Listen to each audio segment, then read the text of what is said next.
Jam dinding menunjukkan pukul 11 lewat ketika Dava menutup kotak rokoknya, mengangkat kunci, dan mendorong pintu kayu warung kecil itu dari luar.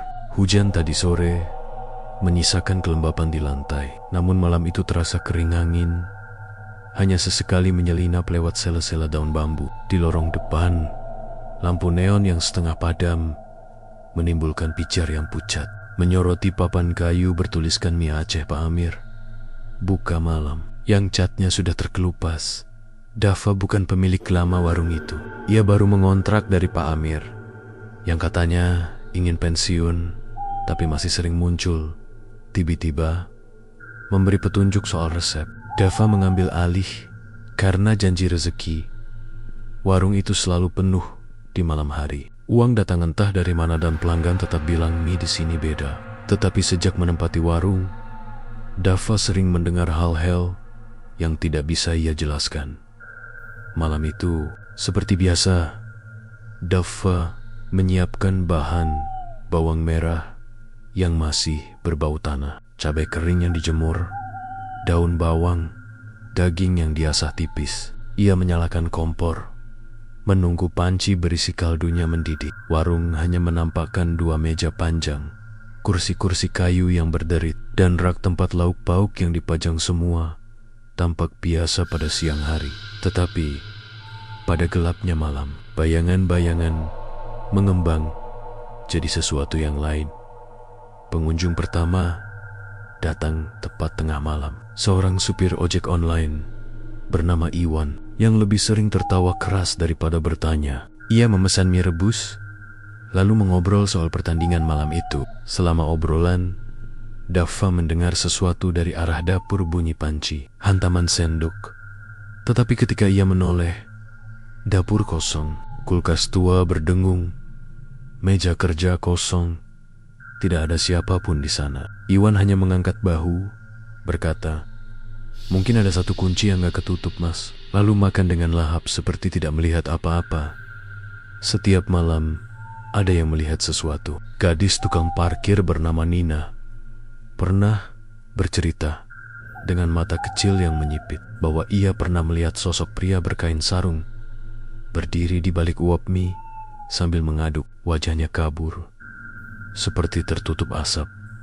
Katanya, Rina yang bekerja di warung sebelah bilang panci di dapur selalu hangat, padahal tidak ada yang memasak. Desas-desus itu berputar-putar seperti lingkar asap semakin sering diceritakan, semakin nyata.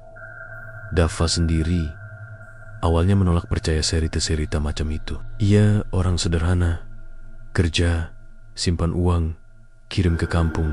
Tetapi ada hal-hal yang susah ditolak, seperti malam ketika ia belum lama berganti shift sekitar jam 2 lewat dan ia terpaksa keluar sebentar untuk buang air. Saat kembali, wangi mie sudah memenuhi warung, kuat dan khas. Padahal sebelumnya, tidak ada satu panci pun yang menyala. Di meja, satu mangkuk setengah terisi, mie yang terlihat baru diaduk beruap. Tidak ada bekas telapak tangan kotor, tidak ada noda minyak di lantai, hanya mangkuk itu. Dava menelan ludah, namun rasa penasaran mengalahkan takut. Ia mencicipi sedikit kuahnya, rasa pedasnya aneh. Ada sentuhan sesuatu yang tidak ia bisa sebutkan. Sedikit asin, sedikit manis, dan ada rempah yang seperti obat tradisional. Rasa itu menempel di lidah, seperti catatan yang tidak mau hilang. Semakin malam, bisik-bisik tentang koki gaib makin kuat. Orang-orang berkata, begitu pula warung lain yang pernah selamat dari kemiskinan, mereka serupa. Punya sosok tak terlihat yang menjaga kompor agar tak pernah padam. Di kampung-kampung, rumor selalu dibumbui sejarah. Di sebuah malam yang lengang, seorang tetangga tua, Pak Jaya, duduk di kursi depan dan mulai membuka cerita lawas. Ada konflik di desa ini dulu, katanya sambil menyorot rokoknya. Konflik yang meninggalkan darah. Beberapa korban tidak bisa tenang. Mereka yang mati tanpa jenazah lengkap. Katanya, arwah itu sering kembali ke dapur rumah mereka, masak untuk orang yang masih hidup tapi bukan karena baik, karena diikat oleh sesuatu, permintaan balas, atau transaksi yang tak selesai. Dava mendengarkan sambil menatap api kompor yang bergoyang. Kata-kata Pak Jaya seperti benih yang ditanam di tanah yang sudah lama subur. Dari sana tumbuh klaim baru. Ia mencoba logika. Mungkin orang-orang menabur imajinasi pada kekosongan malam. Namun malam itu, ketika hujan turun lagi dan warung hanya diterangi lampu kecil, suara-suara yang tak terjelaskan tak henti-hentinya mengusik.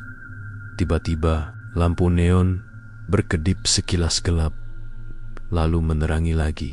Dalam kegelapan yang singkat, Dava merasa ada udara dingin lewat di belakang lehernya, seperti napas orang. Ia menoleh pelan. Tak ada siapapun. Nafasnya sendiri jadi cepat. Di dalam dapur, panci kecil mengeluarkan asap tipis, padahal tak ada api. Sendok logam di rak berdentum, seperti ada yang menyusunnya. Dava melangkah pelan, tangannya gemetar saat memegang gagang pintu kayu menuju dapur. Di ambang pintu, sebuah bayangan berdiri, bukan manusia utuh, melainkan siluet yang menempel pada uap. Ia tidak punya wajah yang jelas, hanya bekas-bekas luka seperti jalur putih di kulit gelap. Sosok itu mengangkat tangan, lalu mengaduk udara seakan mengaduk panci besar yang tak terlihat. Dava mundur satu langkah, napasnya membeku. Bayangan itu tidak menghilang ketika ia menutup mata. Ketika ia membuka mata lagi, panci sebelah kompor berisi kuah mendidih. Meski ia yakin tadi panci itu kosong. Di meja, satu bungkus kecil berisi rempah khas Aceh tergeletak. Dava tidak pernah menyimpannya. Bumbu itu tidak pernah digunakan olehnya karena terlalu mahal. Keesokan harinya, berita kecil menyebar. Pelanggan mengaku melihat sosok di dapur. Seperti biasanya, cerita itu ditambah-tambahi. Namun ada yang berbeda. Seorang pelanggan tetap, seorang ulama muda bernama Ustadz Hamdi, datang sore berikutnya. Ia duduk tenang, memegang gelas air, dan menatap Dava dengan mata yang tidak menghakimi. "Kamu takut?" tanya Ustadz singkat.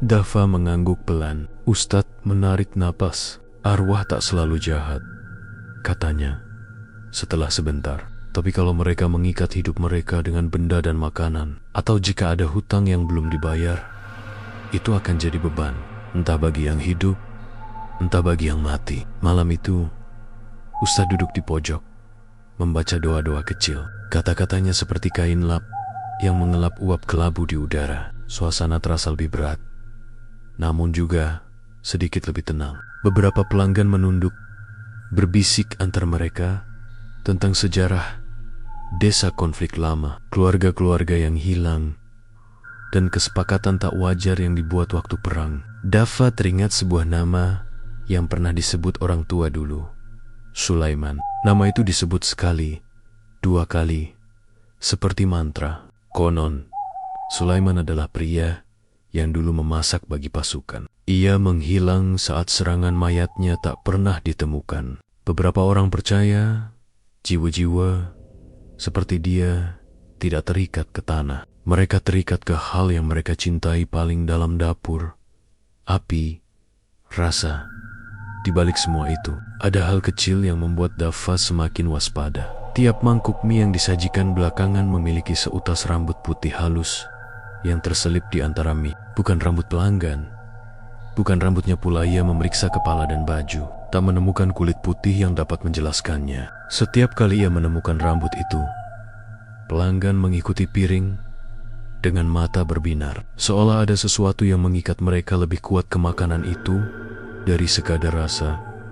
Semakin lama, Dava merasakan dua dunia berjalan bersisian, yang nyata dan yang tak terlihat. Pada suatu malam, ketika warung mulai sepi, Nina datang lagi. Ia membawa sebungkus kue dari rumah, duduk dekat jendela dan menatap panci yang kini berasap tipis, seperti tubuh yang baru saja bernapas. "Dava," katanya pelan, "kau harus tahu, bukan hanya kita yang makan mie itu. Mereka juga makan rasa yang kita tinggalkan. Dan kadang Mereka ingin lebih. Dava menelan ludah. Bayangan di dapur tampak lebih jelas malam itu. Seolah ada jejak langkah kecil di lantai kayu, namun tidak meninggalkan bekas lumpur. Ia membayangkan arwah Sulaiman pakaian koyak, wajah yang tak pernah ia lihat, tangan yang terbiasa mengaduk. Ia juga membayangkan apa artinya lebih. Apakah arwah itu menuntut sesuatu, atau hanya menginginkan agar rasanya tetap hidup? Ditutup oleh satu suara ketukan di pintu belakang, ketukan yang bukan dari tangan manusia. Dava berjalan mendekat. Di ambang pintu ada sepiring lagi, satu piring kosong dengan ujung minyak mengilap, dan di tengahnya sebuah kain kafan kecil yang terlipat rapi. Tidak ada darah, tidak ada nama, hanya kain itu. Dan di baliknya, angin membawa bisikan seperti doa yang setengah sempurna. Dava memegang kain itu, merasakan tekstur kasar yang familiar, sekaligus asing. Di dalam perutnya tumbuh dua rasa, takut dan tanggung jawab. Ia baru menyadari bahwa warung ini bukan sekadar tempat mencari rezeki. Ia terjerat pada sesuatu yang lebih tua, sesuatu yang memerlukan cerita dan balas. Ketika ia menutup pintu, ia tidak tahu apakah ia telah mengambil tugas yang berat atau memulai sebuah kutukan yang akan menelan lebih banyak lagi malam-malam damai. Di luar, lampu neon berkedip lagi, mengunci malam dalam ritme yang sama. Restu bagi warung yang tidak pernah tidur, dan juga peringatan bagi siapapun yang sedang menunggu rahasia dapur itu terbuka. Dava menelan ludah, meletakkan kain kafan di pojok dapur, dan menatap bayangan yang kembali menempel di uap. Ia mengusap tangannya yang dingin, lalu menyalakan kompor, karena warung harus tetap buka, siap menerima pelanggan, dan karena entah bagaimana, kompor itu juga menunggu. Malam masih panjang. Sudah 3 minggu sejak Dava menemukan kain kafan kecil itu di belakang warung. Sejak malam itu, ia tidak pernah tidur nyenyak lagi. Setiap kali matanya terpejam, bayangan sosok samar di dapur selalu muncul. Tubuhnya kurus, wajahnya diselimuti kabut, dan tangannya terus mengaduk sesuatu di udara yang kosong. Dava selalu terbangun dengan napas tersengal, dan dari dapur terdengar bunyi sendok yang beradu pelan, seperti ada yang sedang memasak untuk tamu tak kasat mata. Namun anehnya, rezekinya benar-benar meningkat. Tiap malam, warungnya selalu penuh. Orang-orang datang, bahkan dari luar kota. Mereka bilang, mie Aceh buatan Dava paling sedap di seluruh Jawa Tengah. Tapi Dava tahu, bukan tangannya yang membuat rasa itu bertahan. Ada sesuatu atau seseorang di balik uap panas kompor yang sebenarnya bekerja bersamanya. Malam itu, pukul 11:15, warung sudah siap. Lampu neon di depan berpendar kekuningan, menerangi spanduk tua bertuliskan mie Aceh, Pak Amir, buka jam 11 malam. Angin malam membawa aroma cabai, bawang putih, dan sedikit bau tanah basah. Dava menyalakan kompor, dan seperti biasa, panci besar di dapur mulai bergetar sedikit sebelum api benar-benar menyala. Seolah ada yang lebih dulu menggerakkan dari dalam.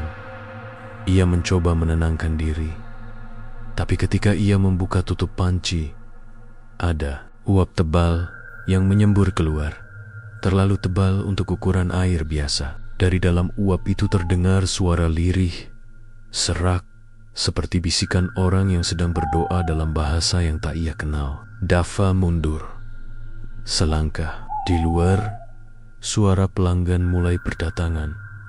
Mas, 2 porsi mie goreng pedas ya. Yang 1, rebus. Jangan lupa irisan dagingnya banyak mas. Dava segera kembali bekerja, mencoba menutup kupingnya dari suara lain.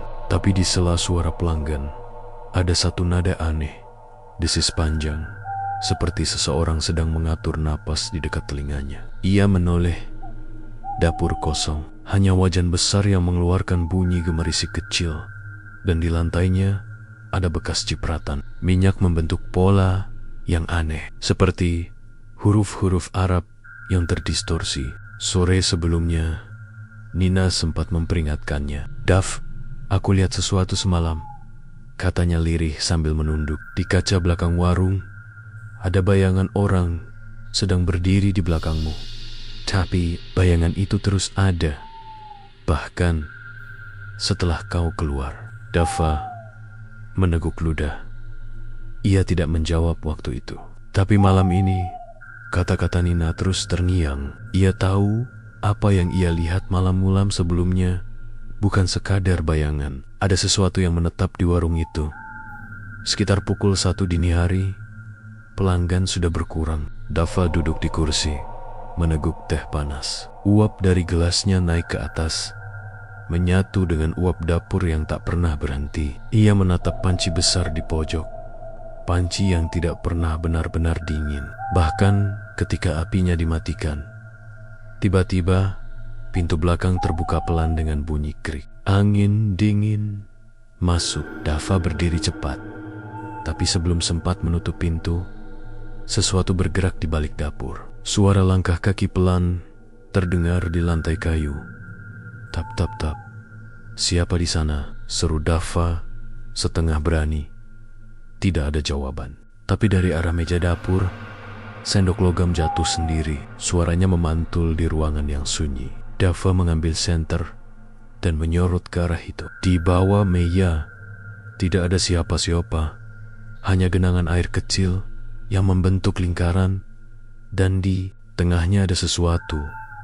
Sebuah sendok besar berkarat yang belum pernah ia lihat sebelumnya. Ia menunduk, memungut sendok itu.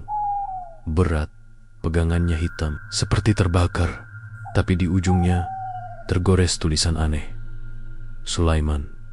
Dava tertegun. Nama itu, nama yang pernah disebut Pak Jaya dulu. Nama juru masak yang hilang dalam konflik. Tiba-tiba lampu warung berkedip. Dapur seperti bernafas. Udara di sekitarnya berdenyut, dan uap mie yang menggantung di lenget-lenget membentuk wajah samar. Dava menatap tanpa bisa bergerak. Wajah itu memandangnya balik. Matanya kosong. Hanya ada 2 cekungan hitam yang dalam. Rasa harus tetap hidup. Suara itu bergema di kepalanya, bukan di telinga. Dava terjatuh ke lantai. Sendok berkarat masih di genggamannya. Dari arah dapur, kompor menyala sendiri. Api biru menari pelan, lalu tiba-tiba menyambar tinggi. Panci mendidih, dan dari dalamnya muncul aroma yang tak bisa dijelaskan. Harum sekaligus busuk, menggoda sekaligus membuat mual.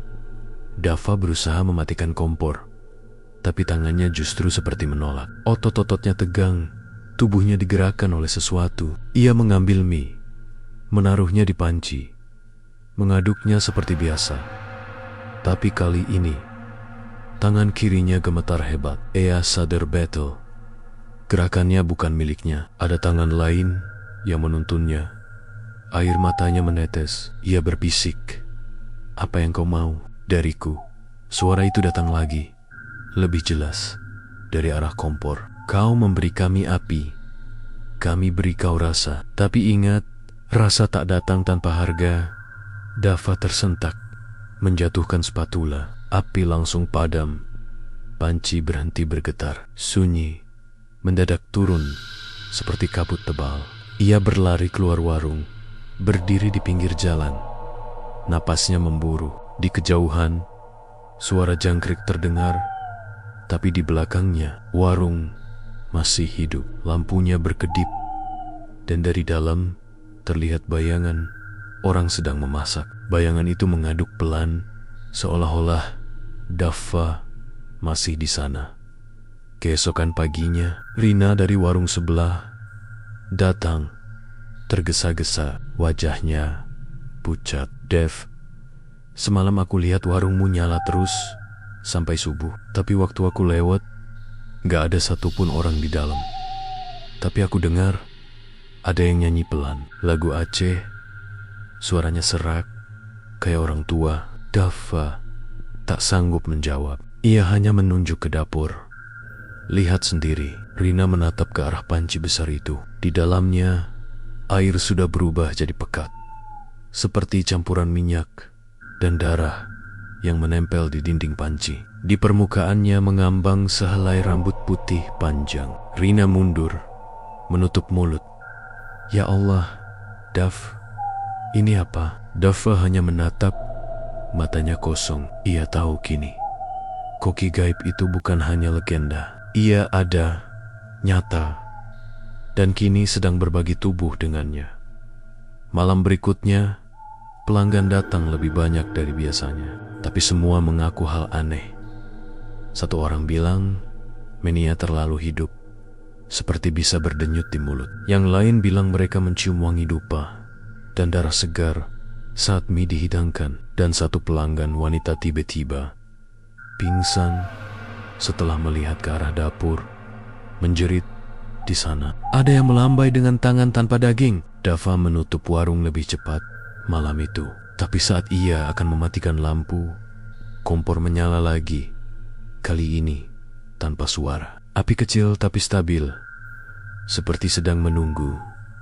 Ia menatap lama-lama, lalu berkata lirih, "Kalau memang kau masih di sini, tunjukkan apa yang kau mau." Dari arah panci muncul gelembang-gelembang besar. Asapnya membentuk tulisan samar di udara. Bayar dengan apa yang paling kau cintai. Dava membeku. Ia tahu hanya satu hal yang benar-benar ia cintai. Ibunya di kampung. Detik itu juga ponselnya bergetar. Satu pesan masuk dari nomor tak dikenal. Ibumu jatuh sakit. Tak sadarkan diri sejak tadi malam, Dava menjatuhkan ponselnya. Wajahnya pucat pasi. Ia menatap kompor yang masih menyala. Dan di dalam uapnya, wajah sosok tanpa mata itu tersenyum tipis. Malam itu, Dava duduk di lantai warung sampai subuh. Warung itu tetap hidup, seperti jantung yang tak mau berhenti berdetak. Dan di udara, aroma mie Aceh masih menempel. Harum, pekat, dan mengandung sesuatu yang jauh lebih gelap dari sekadar rasa. Sejak menerima pesan tentang ibunya yang jatuh sakit, dunia Dava berubah menjadi seperti malam yang tak pernah selesai. Setiap kali ia menutup mata, wajah ibunya muncul. Bukan dalam bentuk lembut yang ia kenal, tapi pucat dan kaku seperti mayat yang baru diangkat dari liang kubur. Di belakangnya selalu ada sosok samar, seperti bayangan Sulaiman. Sang koki gab warung mie Aceh Pak Amir masih buka setiap malam. Tapi Dava kini tak lagi menyentuh makanan dengan tenang. Setiap kali ia memasak, ia merasa tangannya digerakkan oleh sesuatu yang bukan miliknya. Sendok terangkat sendiri, panci mendidih tanpa api, dan aroma rempah Aceh itu semakin menyengat, terlalu menyengat, seperti menutupi sesuatu yang busuk di baliknya. Malam itu, sekitar jam 11:30, Dava datang lebih awal. Hujan baru saja berhenti, dan genangan air di depan warung memantulkan cahaya lampu kuning, seperti mata yang menatap balik. Ia duduk diam di bangku paling dekat dapur sambil memandangi panci besar yang tak pernah dingin. Dava sudah mencoba menutup warung selama 2 hari, tapi setiap kali ia menutupnya, keesokan harinya warung itu tetap terbuka. Pintu terbuka lebar, kompor menyala, dan mie sudah matang di atas meja, lengkap dengan uap panas. Seolah ada tangan lain yang terus melanjutkan pekerjaannya di meja dapur. Kain kafan kecil yang dulu ia temukan kini berubah warna menjadi lebih gelap. Di atasnya muncul noda merah samar, seperti darah yang baru kering. Dava menatapnya dengan mata kosong. "Kalau kau mau aku bayar," katanya pelan. "Kenapa harus ibuku?" Uap dari panci menjawab dengan bunyi mendesis panjang. Lalu, samar-samar, muncul suara serak yang sudah ia kenal. "Karena hanya itu yang paling kau cintai. Harga, rasa, harus dibayar dengan jiwa." Dava menggigit bibirnya hingga berdarah. "Kau bilang Kau cuma ingin rasa tetap hidup. Kenapa harus nyawa yang diambil? Bayangan itu tak menjawab langsung. Tapi di udara, uap membentuk sosok samar. Pria tua berwajah luka bakar. Matanya kosong dan tangannya membawa sendok besar berkarat bertuliskan nama yang sama. Sulaiman. Dafa tahu, inilah sosok di balik semua keanehan itu. Arwah yang dulu diduga mati dalam konflik. Orang-orang bilang dia juru masak tentara. Tapi gosip lama mengatakan ia juga dukun yang bisa mengikat rasa. Dengan ritual berdarah, Sulaiman berbicara dengan suara seperti batu diseret di tanah. Dulu, aku memasak untuk mereka yang berperang. Mereka bilang ingin kuat, ingin menang, tapi semua rasa di dunia punya penukar. Mereka menyerahkan jiwa musuh untuk bumbu. Aku menyerahkan nyawaku untuk resep yang abadi. Sekarang kau melanjutkan itu. Meski kau tak sadar, Dafa menelan ludah. Aku tidak pernah memintanya. Tidak perlu meminta, balas Sulaiman pelan. Cukup membuka dapurku kembali. Daf menunduk. Ia sadar, malam pertama ia menyalakan kompor warung itu. Ia sudah membangunkan sesuatu yang seharusnya tetap tertidur. Sekitar pukul 2 dini hari, pelanggan terakhir pergi. Hujan kembali turun. Dafa sendirian di warung. Angin membuat lampu bergoyang-goyang. Di luar, kabut tebal turun menutupi jalan.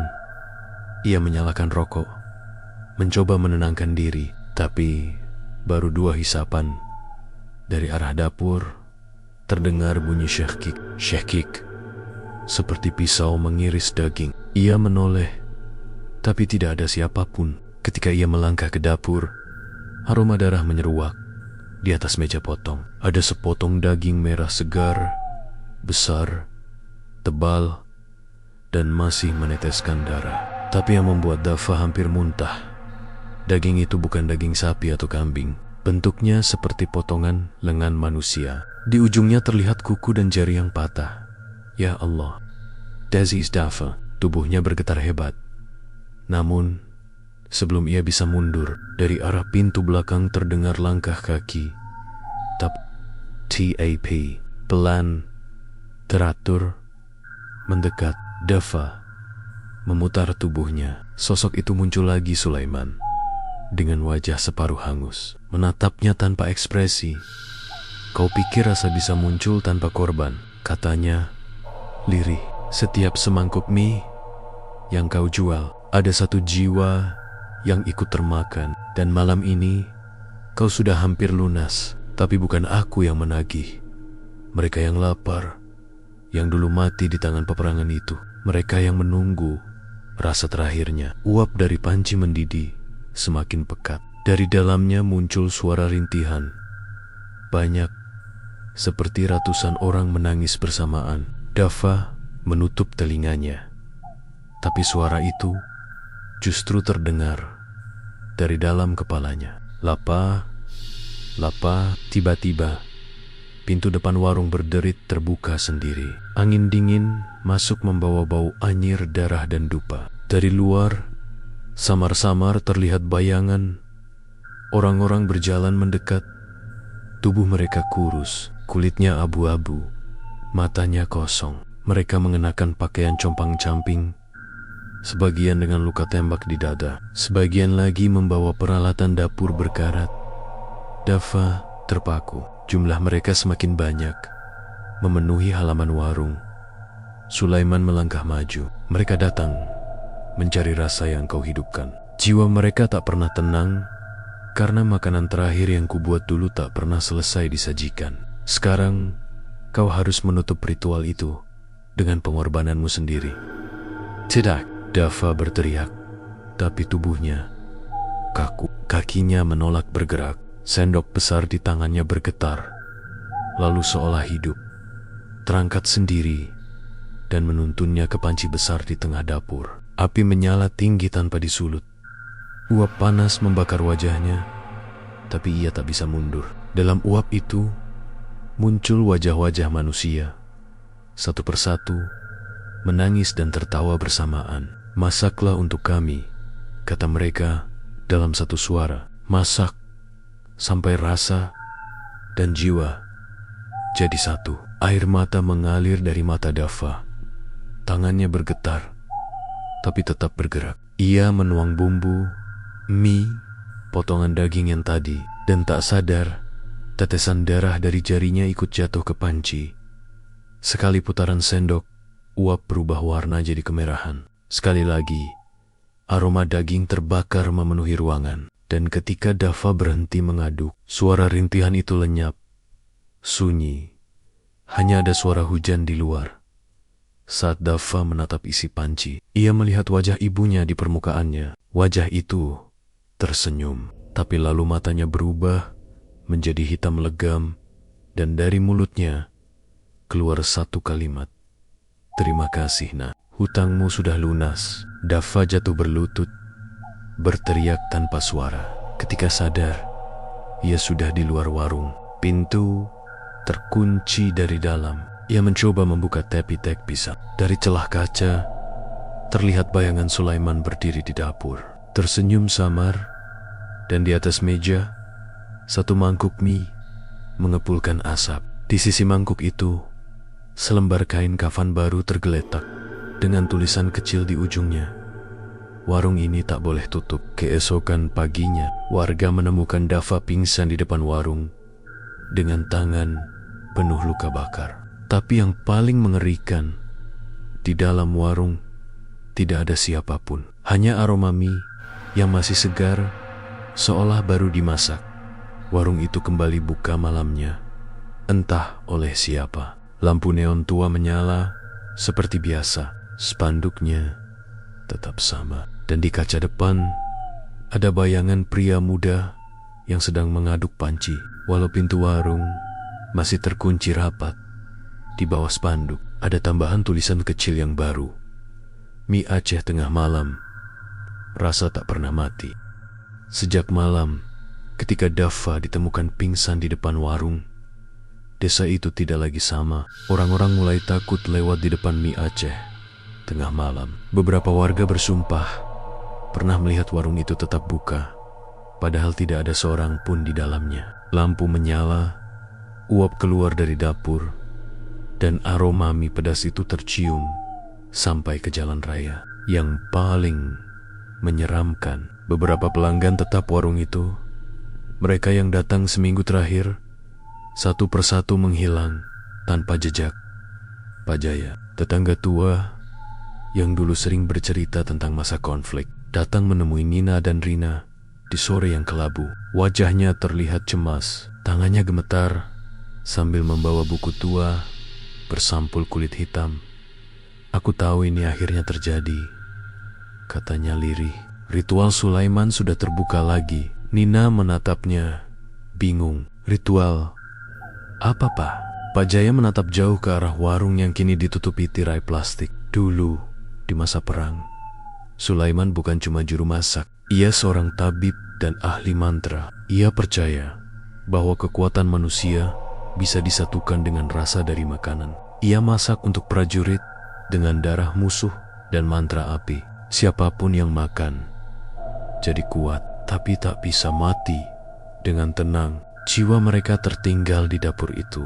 Dan ketika dapur dinyalakan kembali, arwah mereka bangun," sambung Rina pelan. Pak Jaya mengangguk dan mencari rasa terakhirnya. Malam itu, Nina memberanikan diri datang ke warung. Ia tidak tahan lagi mendengar desas-desus. Selain itu, Dava belum juga pulih sepenuhnya. Tubuhnya masih lemah, tapi pikirannya penuh rasa bersalah. "Aku harus menutupnya, Nin," kata Dava dengan suara serak. "Kalau tidak, arwah mereka tidak akan berhenti." Tapi bagaimana caranya? Dava membuka tas kecil di pangkuannya. Di dalamnya ada kain kafan kecil yang dulu ia temukan, dan sendok besar berkarat bertuliskan nama Sulaiman. Ini kuncinya. Satu untuk membuka, satu untuk menutup. Malam itu mereka berdua datang ke warung. Rina menolak ikut, tapi berdiri dari jauh, memantau. Udara malam lembab dan berat. seolah mengandung sesuatu yang menunggu pecah. Begitu Dava membuka pintu, suara klik terdengar, dan aroma mie langsung menyeruak dari dalam, tajam, pedas, tapi menyimpan bau amis, darah yang membuat perut mual. Warung gelap, hanya lampu di atas dapur yang masih menyala samar. Di dinding, cat-cat mengelupas seperti kulit terbakar. Don di lantai, jejak langkah minyak membentuk pola melingkar. Ini tempatnya, kata Dava pelan. Titik pusatnya di bawah kompor. Mereka menggulingkan kompor besi tua itu.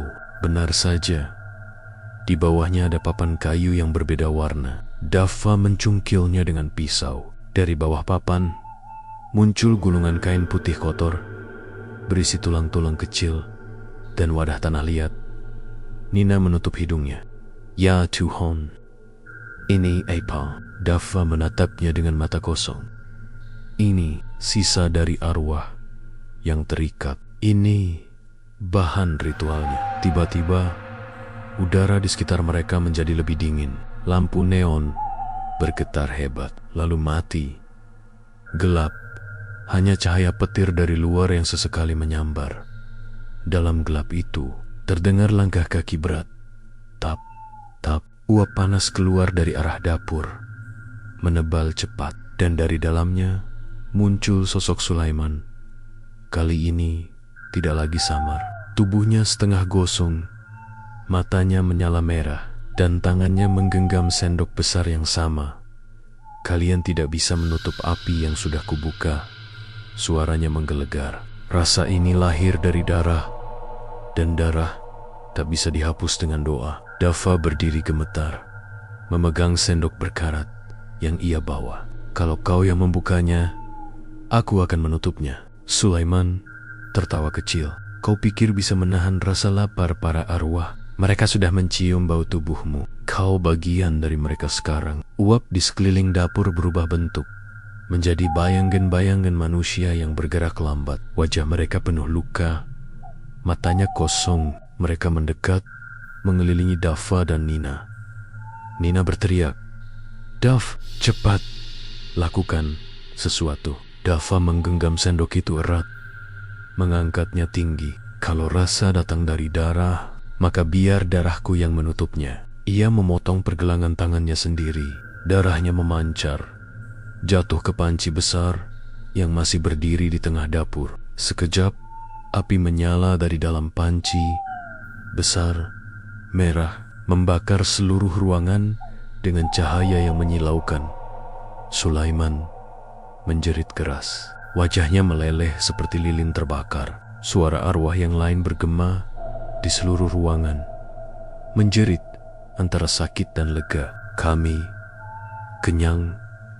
Akhirnya Dava jatuh ke lantai, tubuhnya lemas. Api dari panci mulai mengecil, tapi nyalanya berubah warna menjadi biru dingin. Kain kafan yang ia bawa di tangannya ikut terbakar, lalu lenyap jadi abu.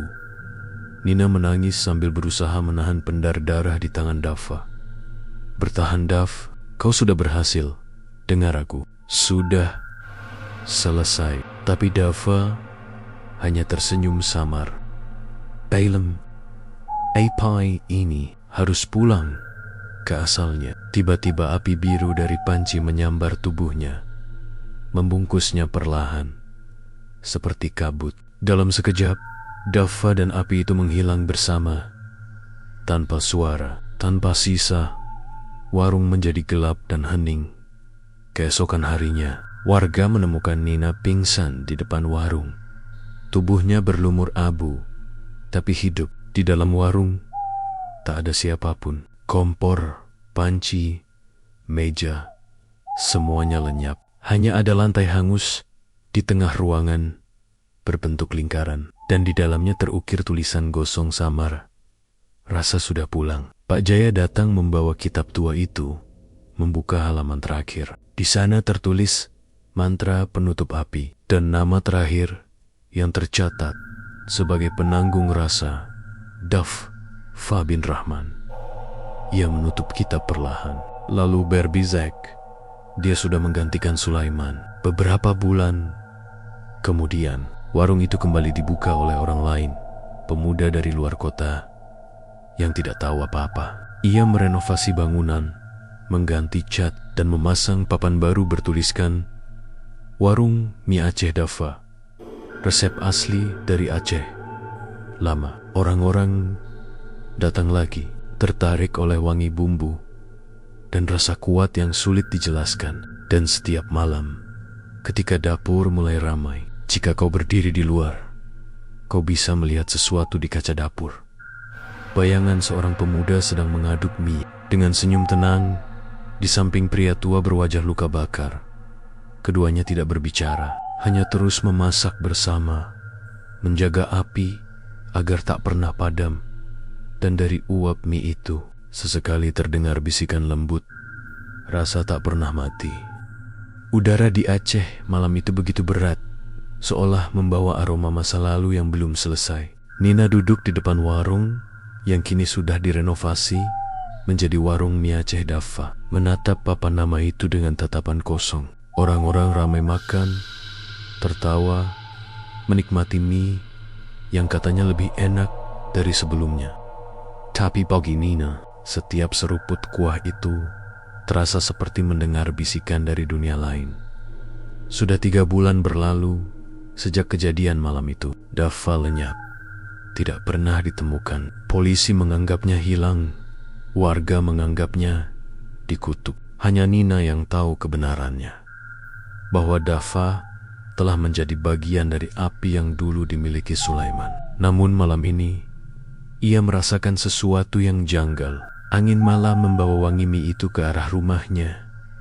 Terlalu kuat, terlalu menggoda, seperti memanggil namanya. Ia teringat perkataan Pak Jaya terakhir kali mereka bertemu. Kalau kau masih mencium bau mie itu dari jarak jauh, artinya api belum padam. Seseorang telah menyalakannya lagi, dan darah baru sudah dipakai. Malam itu, Nina tak tahan lagi. Ia kembali ke warung. Warung kini dikelola oleh seorang pemuda bernama Raffi, yang baru beberapa minggu datang dari Medan. Ramah, sopan, dan selalu tersenyum. Tapi ada sesuatu di matanya yang aneh. Terlalu tenang. "Selamat malam, Mbak Nina," sapa Raffi lembut. "Sudah lama enggak kelihatan. Mau pesan mie spesial?" Nina menelan ludah. Jantungnya berdetak cepat. "Mie spesial dari resep siapa?" Raffi tersenyum tipis. "Resep lama," katanya. "Aku hanya meneruskan. Dulu ada orang yang titip warung ini padaku lewat mimpi." Nina terdiam. "Mimpi?" Raffi mengangguk pelan. "Setiap malam dia datang. Lelaki muda berwajah tenang. Katanya dia pernah berhutang pada seorang perempuan, dan sebelum api padam, dia ingin menepatinya." Suara di kepala Nina langsung bergetar. Ia tahu siapa yang dimaksud. "Dava," bisiknya. Raffi menatapnya heran. "Kau mengenalnya?" Setelah warung tutup, Raffi mempersilakan Nina duduk di dapur. Dapur itu berbeda, tapi suasananya sama. Ada aura yang tak bisa dijelaskan. Cahaya lampu kuning redup, uap panas keluar dari panci besar yang terus mendidih. Meski kompornya sudah dimatikan, Raffi mengelap tangannya, lalu berkata pelan, "Setiap kali aku masak, aku merasa ada tangan lain yang membantuku. Kadang panci bergerak sendiri, kadang aroma kuah berubah, meski aku belum menambahkan bumbu. Tapi hasilnya selalu luar biasa. Orang-orang bilang rasanya seperti hidup." Nina menatap panci itu, ngeri. "Itu bukan rasa hidup, Raffi. Itu rasa dari arwah yang belum tenang."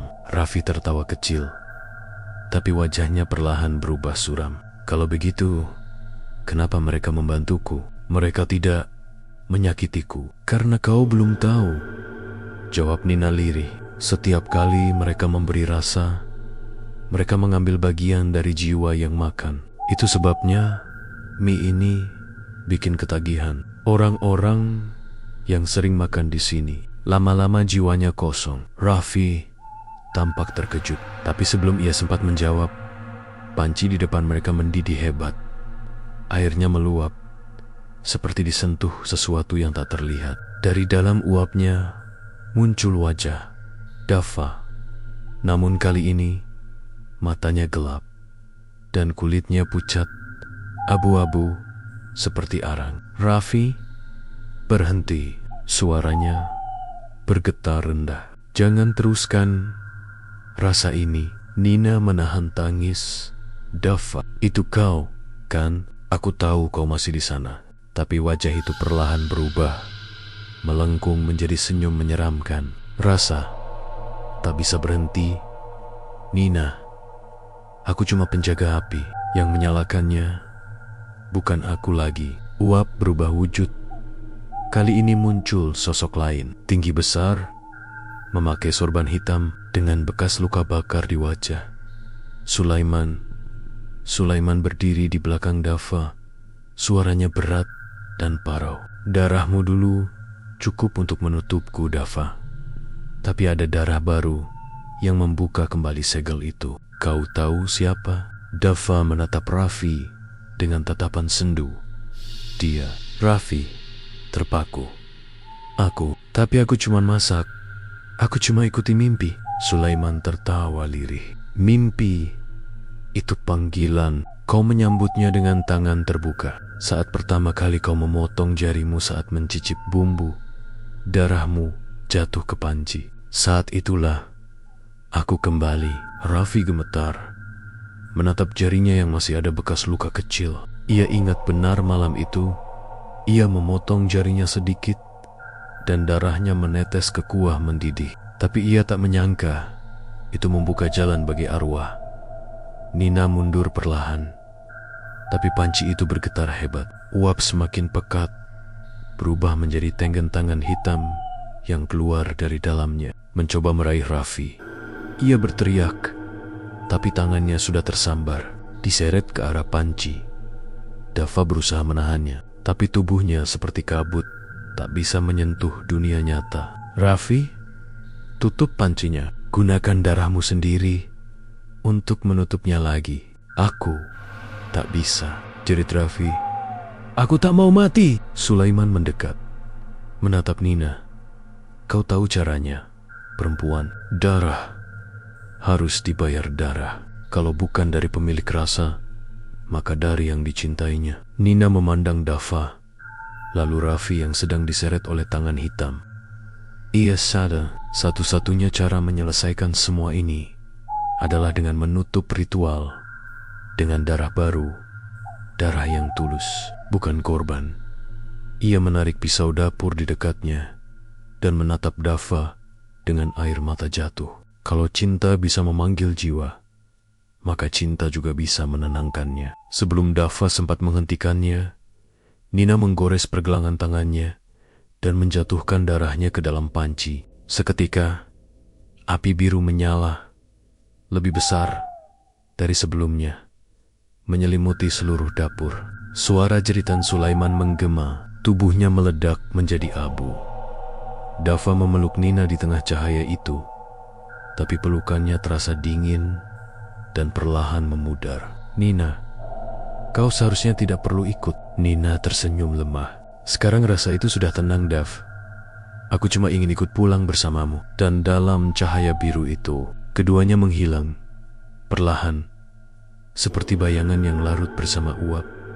Keesokan paginya, warga menemukan warung itu terbakar dari dalam. Tapi anehnya, tidak ada satupun benda lain yang rusak. Hanya panci besar di dapur yang meleleh seperti lilin. Raffi ditemukan pingsan di depan warung. Tubuhnya penuh abu, tapi hidup.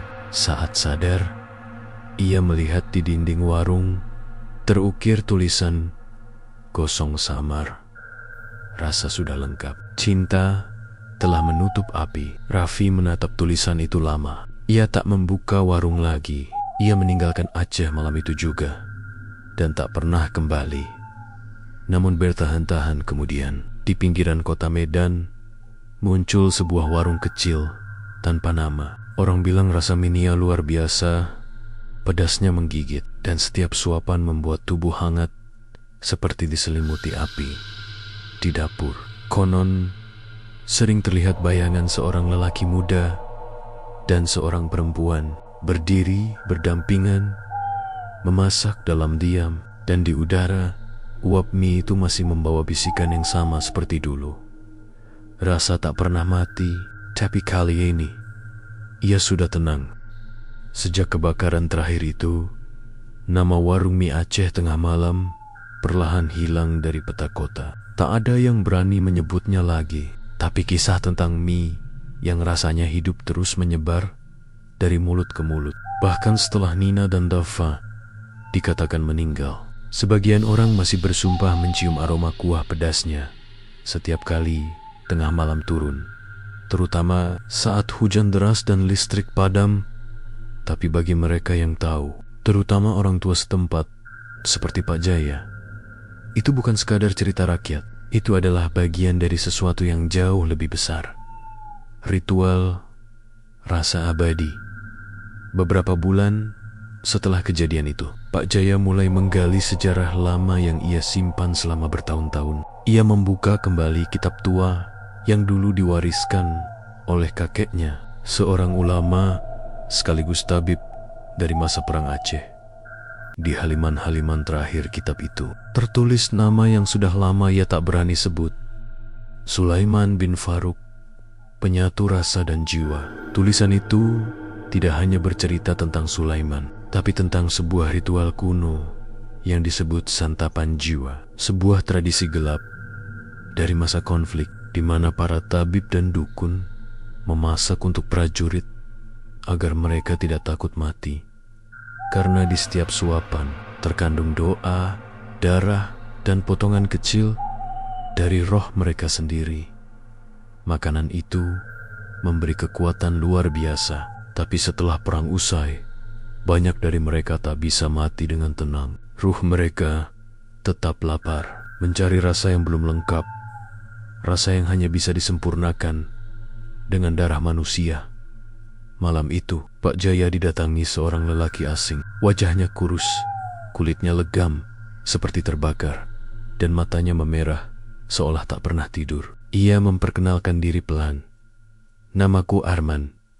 Aku cucu dari salah satu murid Sulaiman." Pak Jaya langsung tegang. "Untuk apa kau datang, nak?" "Ritual itu sudah ditutup. Api sudah padam." Arman tersenyum miring. "Tidak, Pak.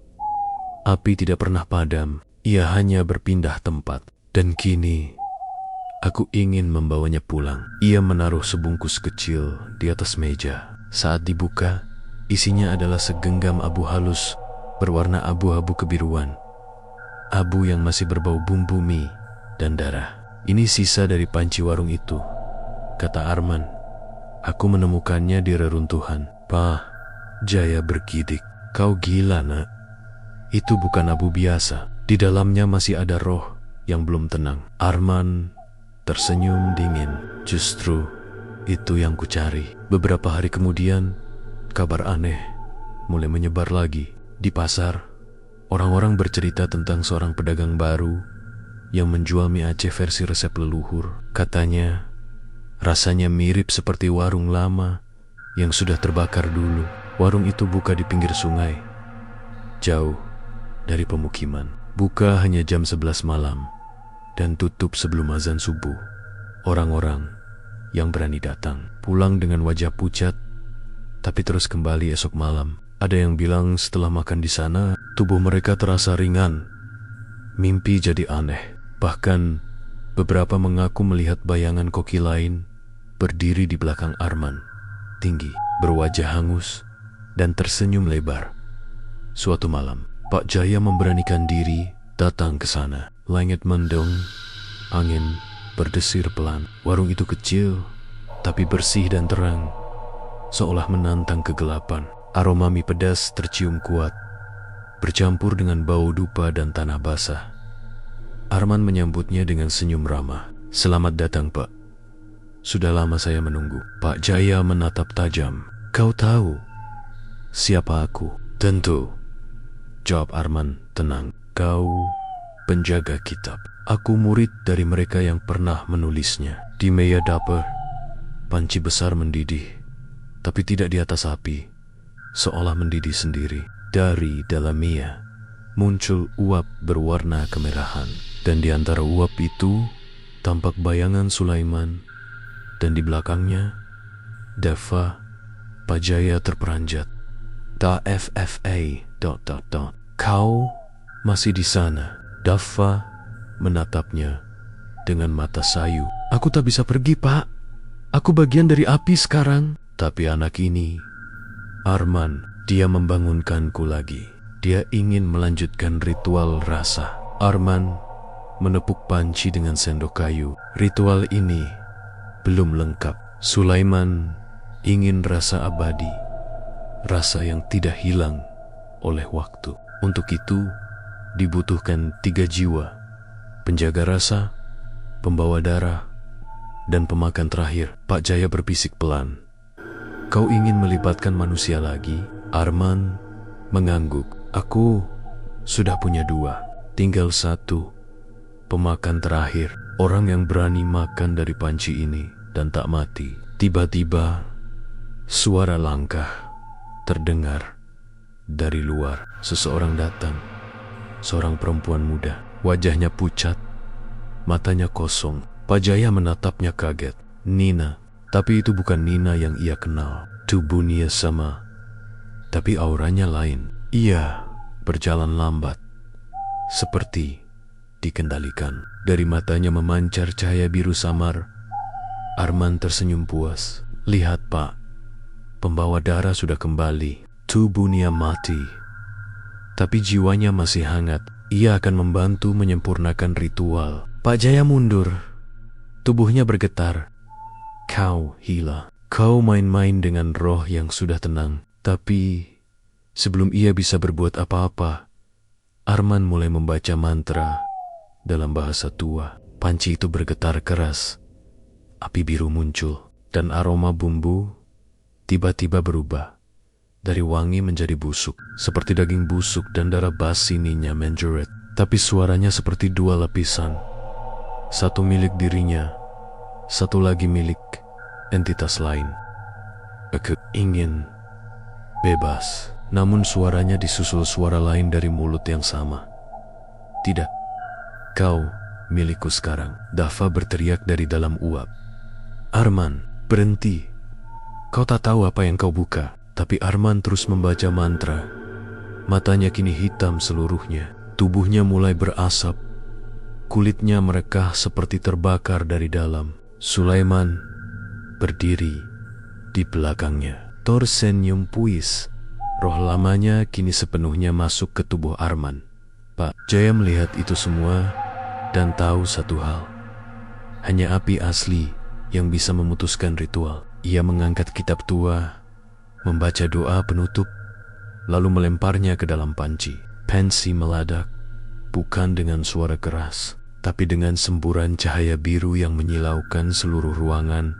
Dalam cahaya itu, terlihat 3 sosok Sulaiman yang menjerit, terbakar. Arman yang berusaha bertahan, tapi tubuhnya meleleh. Dan Nina yang memeluk Dava dengan wajah tenang.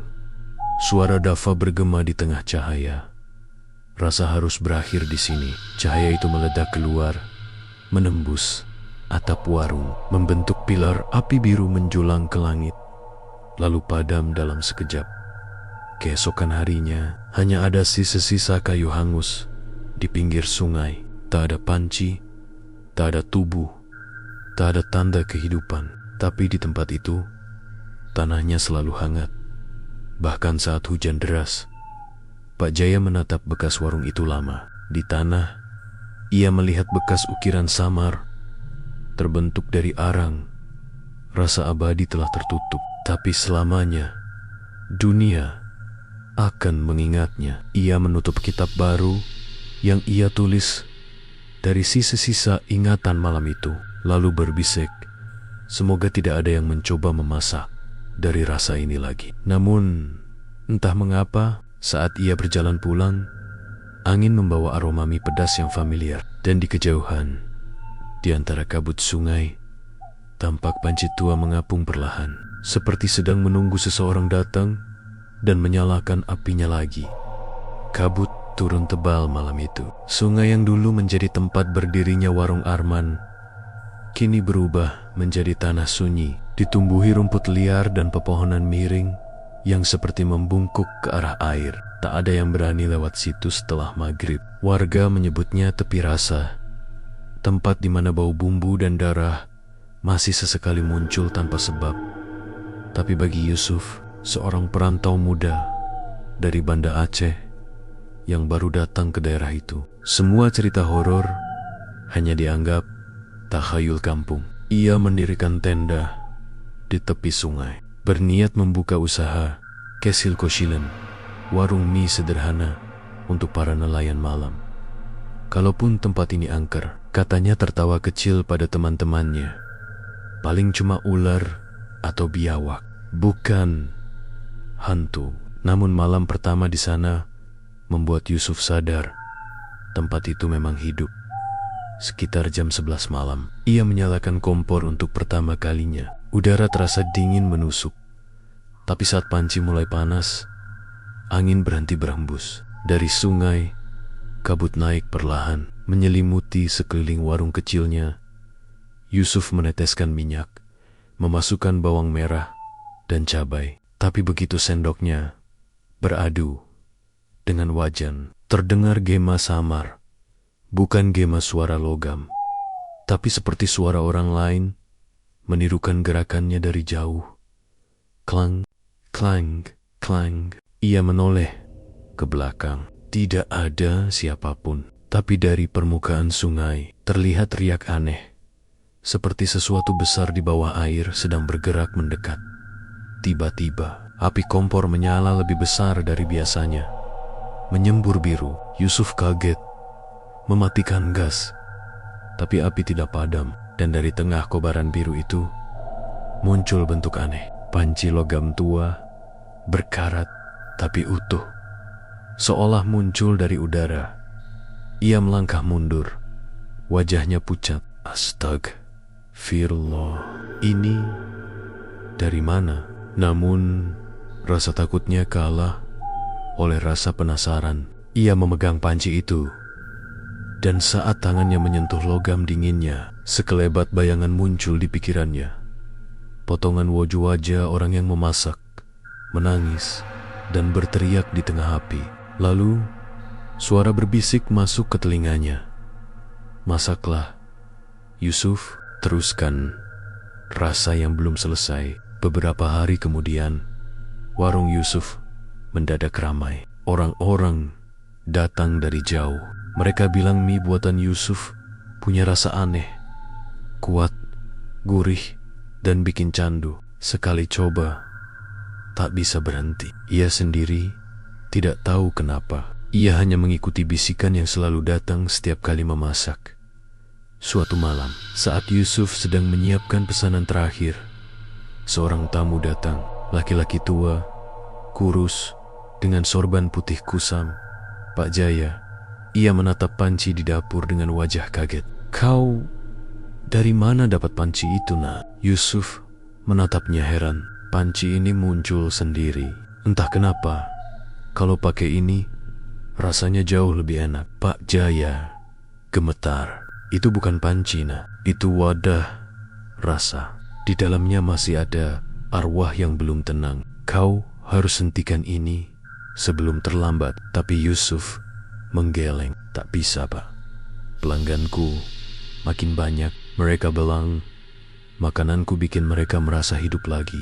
Pak Jaya menatapnya tajam. Kau tahu kenapa mereka bilang begitu? Karena panci itu mengambil jiwa hidup mereka untuk menggantikan arwah yang lapar. Tepat setelah itu, lampu warung padam mendadak. Api dari kompor menyala sendiri, berubah menjadi warna biru keunguan. Dari dalam panci, uap pekat keluar, membentuk bayangan wajah, bukan satu, tapi banyak. Di antara mereka ada Sulaiman, Dafa, dan Nina. Yusuf terpaku. Pak Jaya berdoa pelan, tapi suaranya tenggelam dalam gemuruh yang datang dari arah sungai. Sulaiman muncul paling depan. Tubuhnya hangus, tapi matanya hidup. Kau telah membuka kembali rasa abadi, Yusuf. Kau tak sadar tapi darahmu sudah jadi bahan masakanku. Yusuf gemetar. Aku tidak melakukan apa-apa. Aku hanya... Sulaiman menatap tangannya. Kau lupa malam pertama kau memotong bawang dan melukai jarimu. Setetes darahmu jatuh ke panci. Itu cukup untuk memanggil kami kembali. Nina muncul di belakangnya. Wajahnya tenang, tapi sedih. Berhentilah Yusuf. Kalau kau teruskan, rasa ini akan menelan seluruh kampung. Tapi suara Dafa menimpali. Berat dan putus asa. Sudah terlambat. Sulaiman tak bisa ditahan lagi. Ia kini bukan hanya roh, ia adalah rasa itu sendiri. Panci itu meledak dari dalam, menghamburkan uap pekat ke seluruh ruangan. Pak Jaya mencoba menutupnya dengan doa, tapi arwah-arwah itu keluar seperti asap hitam, menelusup ke dalam tubuh para pelanggan di luar warung satu persatu. Mereka berubah, mata memerah, mulut berlumur kuah, terus makan tanpa henti. Mereka tidak lagi bicara, hanya menatap kosong sambil menyeruput mie yang kini entah dari mana datangnya. Yusuf menjerit ketakutan. Hentikan, aku tidak mau ini. Sulaiman mendekat, wajahnya semakin jelas. Luka bakarnya kini menyala merah. Kau sudah jadi bagian dari kami. Rasa butuh penjaga baru, dan darahmu cukup kuat untuk menanggungnya. Ia menempelkan tangannya di dada Yusuf. Tubuh Yusuf bergetar hebat, matanya memutih, dan suaranya berubah menjadi dua lapisan. Satu suaranya sendiri, satu lagi suara yang lebih tua, lebih berat. Suara Sulaiman. Pak Jaya menatap itu dengan air mata. Ia tahu ritual baru sedang terbentuk. Rasa itu kembali hidup dengan tuan baru. Beberapa jam kemudian, subuh datang. Warga menemukan warung Yusuf terbakar. Tapi anehnya, api tak merusak apapun selain panci itu. Pak Jaya lenyap, begitu pula Yusuf. Di pinggir sungai, hanya tersisa papan kecil yang gosong separuh. Dengan tulisan samar, warung mie Aceh ujung sungai, buka jam 11 malam. Tahun berlalu, sungai itu ditutup untuk umum. Tapi setiap kali hujan deras dan kabut turun, orang-orang kadang melihat cahaya biru berkelip di kejauhan. Dan jika seseorang berjalan cukup dekat, mereka bisa mencium wangi mie yang sangat menggoda. Pedas, harum, seperti buatan tangan manusia. Tapi dengan aroma tanah basah dan darah segar di baliknya. Beberapa warga bersumpah mereka pernah melihat sosok pemuda-muda memasak di sana.